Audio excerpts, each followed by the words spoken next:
மதுரைக்கு முக்கிய வேண்டுகோளா மெட்ரோ இருக்கு. அந்த திட்டங்கள் பத்தி மெட்ரோ சார் சரியான தரவுகள் கொடுக்காதனால தான் வராம போச்சு. எல்லாத்துலேயுமே blame Modi, abuse Modi, accuse Modi. Modi தமிழுக்கு எதிரானவர், தமிழ்நாட்டுக்கு எதிரானவர், தமிழ் மக்களுக்கு எதிரானவர். இந்த 3 தான். ஏபிபி நாடு நேரலுக்கு தமிழ் வணக்கம். மதுரை தெற்கு தொகுதியில பாஜக வேட்பாளர், அதாவது பாஜகவோட மாநில செயலாளர், நட்சத்திர வேட்பாளராக பார்க்கப்படும் பேராசிரியர் ராம சீனிவாசன் நிற்கிறாரு. அவர் நம்ம கூட இருக்காரு. அவர்கிட்ட சில கேள்விகள் நம்ம கேட்கணும். சார் வணக்கம். சார் வணக்கம் சார். மதுரையில ஒன்னே ஒன்று கண்ணே கண்ணுன்னு சொல்லிட்டு பாஜகவுக்கு உங்களுக்கு கொடுத்துருக்காங்க. நீங்க இதை எப்படி பாக்குறீங்க? நல்லா இருக்கு. கொடுத்துருக்காங்க, எடுத்திருக்காங்க இல்லை, நாங்க பகிர்ந்து கொண்டிருக்கிறோம், அவ்வளவுதான். இதுல ஒருத்தர் கொடுக்குறாரு, ஒருத்தர் வாங்கிக்கிறாருன்னு கூட்டணி. அது திமுக கூட்டணி தான். எங்க இவ்வளவுதான் சின்னம், எங்க சின்னத்துல தான் போட்டிடணும் அப்படின்னு ஒன்றும் கட்டாயம் இல்லை. இங்க எல்லாருமே சுயமரியாதை உள்ள, தன்மானம் உள்ள கூட்டணி கட்சிகள். இங்க யாருக்கும் அடிமை இல்லை. அதே சமயத்துல அதிமுகவினுடைய வரலாறு, பாரம்பரியம், அவங்க இருக்கிற பலம், அதனால அவங்களை தலைமையை ஏற்றுக்கொண்டு, எடப்பாடியாரை முதலமைச்சராக ஏற்றுக்கொண்டு நாங்கள் போட்டியிடும். அதனால நாங்கள் இடங்களை, தொகுதிகளை பகிர்ந்து கொண்டோம் சொல்லணுமே தவிர கொடுத்துட்டாங்க எடுத்துட்டாங்க சொல்லுறது. அதான் பிஜேபியில இருந்து எனக்கு கொடுத்துருக்காங்க, அது கரெக்டு. பிஜேபியில இருந்து எனக்கு கொடுத்துருக்காங்க, அதை பகிர்ந்து கொண்டோம்னு சொல்ல முடியாது. அது என் கட்சி என் மீது வைத்திருக்கிற நம்பிக்கையை காண்பிக்கிறது. நான் அந்த கட்சிக்கு என்னைக்கு நன்றி இல்லைன்னா. தொகுதி எப்படி இருக்கு? தெற்கு தொகுதி அமோகமா இருக்கு, பிரமாதமா இருக்கு, சூப்பரா இருக்கு, நச்சுன்னு இருக்கு.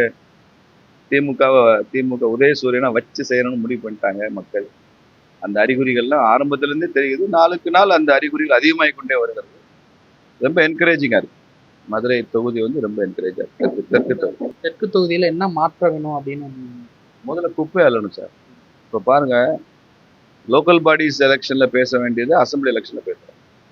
லோக்கல் பாடி எலெக்ஷன்ல பேச வேண்டிய விஷயத்த பார்லிமெண்ட் எலெக்ஷன்லையும் பேசுறோம். அந்த அளவுக்கு திமுகவினுடைய ஆட்சி தரந்தாழ்ந்து இருக்கு. ஒரு குப்பை அள்ளணும்னு பேசுறது ஒரு எம்எல்ஏ கேண்டிடேட்டோட வேலை இல்லைன்னா கூட, நிலைமை யதார்த்தம் இருக்கிறப்ப அப்படிதான் செய்ய வேண்டியிருக்கு. சில ஸ்கூல்ல பாத்தீங்கன்னா ஹெட் மாஸ்டர் பாடம் நடத்த வேண்டிய அவசியம் இல்லை.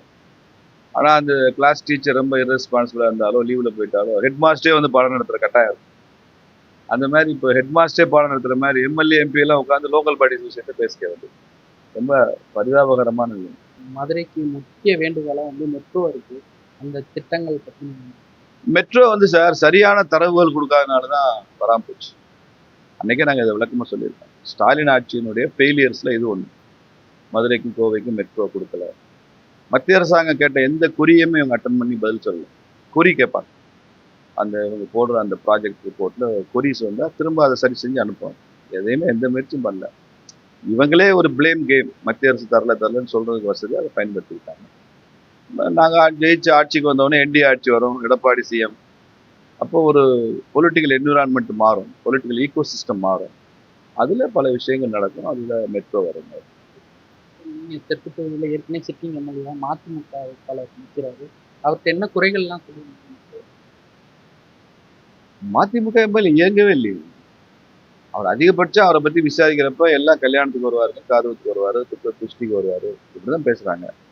ஒரு எம்எல்ஏ மக்களோட அப்படி கனெக்ட் ஆகிருக்கிறது மகிழ்ச்சி தான். பட் அது மட்டும் எம்எல்ஏட வேலை இல்லையா? பூமிநாதனை பொறுத்த வரைக்கும் ஹீ இஸ் ஹார்ம்லெஸ். நான் ஒத்துக்கிறேன். யாரையும் தொந்தரவு பண்ண மாட்டாரு, நல்ல மனுஷன், அவ்வளவுதான். But useless, voiceless. அவரால் எதுவுமே பேசி சாதிக்க முடியாது. அப்படி ஒருத்தர் எப்படி எஃபெக்டிவா எம்எல்ஏ இருக்கணும்? எம்எல்ஏ இருக்கிறத அச்சீவ் பண்ணி காமிக்கணும்ல. நான் தொகுதிக்கு இதை செஞ்சிருக்கேன்னு சொல்லி காமிக்கணும். நிழல் கூட அமைச்சேன், தண்ணி கொட்டி வச்சேன், வெள்ளை அடித்தேன், பெயிண்ட் அடித்தேங்கிற சாதனை அப்படிதான் அவர் கொடுத்துருக்காரு. எல்லா சாதனையும் கொடுத்தாரு. மேஜரா மக்களுக்கு இதெல்லாம் இரிட்டேஷனா இருக்கு. பட்டா இல்லை, வாங்கி தரவே இல்லை 5 வருஷமா. 1950கள்ல இருந்து பிரச்சனை இருக்கு. ஒரு 5 வருஷம் எம்எல்ஏவா இருக்காரு. இந்த பட்டா வாங்கி தர முடியல இவரால. திமுக அரசாங்கத்தை கேட்டு வாங்கி தர முடியல. தமிழக முதல்வரோட தகவல்கள்லாம் நீங்க எப்படி பாக்குறீங்க? அவர் போட்டியா இருக்காரு அப்படின்ற மாதிரிலாம். எனக்கு போட்டி எப்படி இருப்பாரு சார்? தமிழக முதல்வர் அவருக்கு ஒரு நல்ல எழுதி கொடுக்கறதுக்கு ஒரு டீம் வச்சிருக்காரு. அவங்க என்ன எழுதி கொடுக்குறாங்களோ அது அரைவரையாவது புரிஞ்சுக்கிட்டு பேசுறாரு, அவ்வளவுதான். அவர் முழுமையான புரிதலோட அவர் தமிழ்நாட்டை இது வரைக்கும் புரிஞ்சுக்கிட்டாருன்னு நான் சொல்ல மாட்டேன்.